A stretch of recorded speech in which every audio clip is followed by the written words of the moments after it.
இப்படி நம்மளை தாயன்போடு அள்ளி அரவணைச்ச தமிழ்நாட்டு மக்களுக்கு நாம் எப்படியெல்லாம் துணையாக இருந்தோம், எப்படியெல்லாம் மக்களோட மக்களா இருந்தோம்னு சொல்றேன். 1990ஸ்லயே ரசிகர் மன்றமா இருந்தப்பவே மக்களுக்கு துணையா நிற்க ஆரம்பிச்சோம். அதுக்கப்புறம் நற்படி மன்றமாகவும் அதுக்கப்புறம் விஜய் மக்கள் இயக்கமாகவும் மாறி மக்களோட மக்களா நின்றுகிட்டு இருந்தோம். 2008 ஈழத் தமிழருக்கு ஆதரவா உண்ணாவிரதம் போராட்டம் செஞ்சோம்.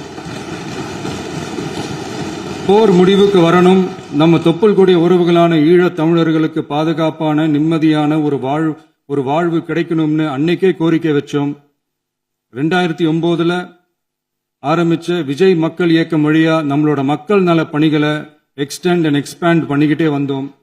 கல்விக்கு துணையா இருந்தோம், சோசியல் சர்வீஸ் செஞ்சோம், வெள்ள நிவாரணத்துல துணையா இருந்தோம், கொரோனா காலத்துல மக்களுக்கு தோள் கொடுத்தோம். விலையில்லா விருந்தகம், குருதியகம், முட்டைப்பால் ரொட்டி திட்டம், விழியகம், பயிலகம், நூலகம், இப்படி பல வழியில மக்களுக்கு துணையா இருந்தோம். அப்புறம் நம்மளோட திரைப்படங்கள்ல நம்மளால முடிஞ்ச வரைக்கும் ஊழல் எதிர்ப்ப சொன்னோம், சமூக நீதியை சொன்னோம், கல்வியை பத்தி சொன்னோம், அரசியலை பத்தி சொன்னோம். அரசியலை பத்தி பேசுனதுனால நம்ம படங்கள் சந்திச்ச இது வரைக்கும் சந்திக்கிற பிரச்சனையை பத்தி எல்லாருக்குமே தெரிஞ்சதுதான். இது மட்டும் இல்லாம 2011 நாகப்பட்டினத்துல மீனவர் பிரச்சனைகளுக்கு ஆதரவா ஒரு பெரிய பொதுக்கூட்டம் நடத்தினோம். மீனவர்கள் மீதான தாக்குதலை கண்டிச்சு பேசி அதுல நம்மளோட எதிர்ப்பை பதிவு செஞ்சோம்.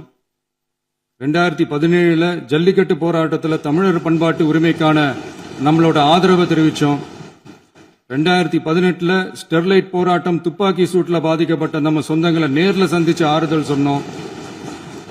2021 உள்ளாட்சி தேர்தலில் விஜய் மக்கள் இயக்க வேட்பாளர்கள் போட்டியிட்டு ஜெயிச்சாங்க.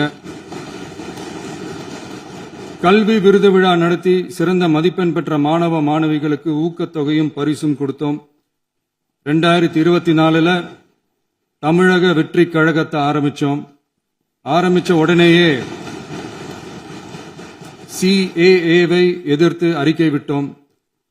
அரசியல் கட்சி ஆரம்பிச்சு விழுப்புரம் மாவட்டத்தில் விக்கிரவாண்டியில நம்மளோட முதல் மாநில மாநாட்டிய வெற்றி கொள்கை திருவிழாவை நடத்தினோம்.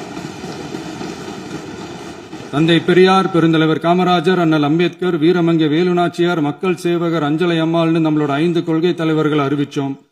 இந்தியாவிலே 2 பெண் ஆளுமைகளை கொள்கை தலைவர்கள் அறிவிச்ச ஒரே கட்சி நம்ம டிவிக்கு மட்டும்தான் என்ற பெருமையோடு அறிவிச்சோம்.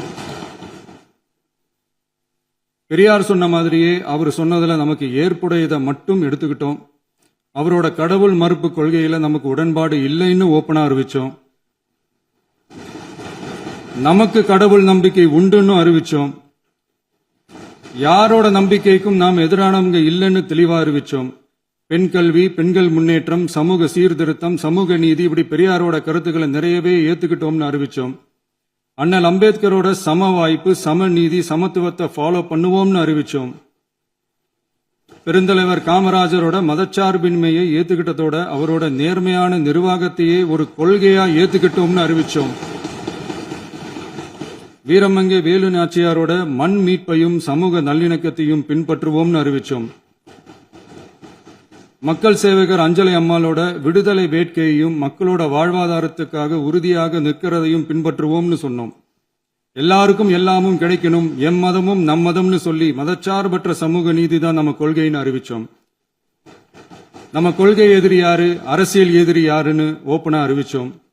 எல்லாத்துக்கும் மேல பிறப்புக்கும் எல்லா உயிர்க்கும்ன்றத நம்மளோட அடிப்படை அரசியல் கோட்பாட்டா அறிவிச்சுட்டு தான் அரசியலுக்கே வந்தோம். நம்ம மதுரை மாநாட்டில் நம்மளோட தேர்தல் அரசியல் மற்றும் ஆட்சி அதிகார அரசியல் வழிகாட்டியா அறிஞர் அண்ணாவையும் புரட்சி தலைவர் எம்ஜிஆரையும் ஏத்துக்கிட்டதா அறிவிச்சோம். அப்புறம் இன்னனையும் நாம இங்க பதிவு செஞ்சே ஆகணும். எல்லாரும் கட்சி ஆரம்பிச்சுட்டு தான் ஒவ்வொரு வீட்டுக்குள்ளேயும் போவாங்க. ஆனா நாம ஒவ்வொரு வீட்டுக்குள்ளேயும் போனதுக்கு அப்புறம் தான் கட்சியவே ஆரம்பிச்சிருக்கிறோம். ஒவ்வொரு வீட்டில் ஒவ்வொருத்தரும் நம்மள அவங்க பிள்ளையா, மகனா, அண்ணனா, தம்பியா ஏத்துக்கிட்டதும் இயல்பா நடந்துச்சு. தமிழ்நாட்டு மக்களோட மனசுக்குள்ள போறதுக்கு நாம பட்ட பாடு நமக்கு மட்டும்தான் தெரியும். இதெல்லாம் புரிஞ்சாலும் புரியாத மாதிரி இருக்கிறவங்க தான் நம்மள நடிகன் என்று சொல்லியும் நம்ம கட்சிய நடிகன் கட்சின்னு சொல்லியும் சில நக்கல், நையாண்டி இதெல்லாம் பேசுவாங்க. அதை பத்தி நமக்கு கவலை இல்லைன்னு. இப்படி நம்ம அரசியல் பயணம் ரொம்ப டிரான்ஸ்பரண்டா தான் ஆரம்பிச்சிருக்கு. இந்த 2026 தேர்தலில் கூட்டணியே இல்லாமல் தனியா நின்னோம். மக்கள் நம்மள தெளிவா புரிஞ்சுகிட்டதாலையும் நம்ம டிவிகே தோழர்களோட உழைப்பாலையும் நாம 35% வாக்குகளை வாங்கினோம். 1,72,00,000 வாக்குகளோட தமிழ்நாட்டிலேயே தனி பெரும் கட்சியா வந்தோம். தமிழக மக்களாலையும் நம்மளோட ஆதரவு இயக்கங்களாலையும் இதோ இன்னைக்கு இங்க நம்ம டிவிகே ஆளும் கட்சியா உட்கார்ந்துருக்கிறோம்.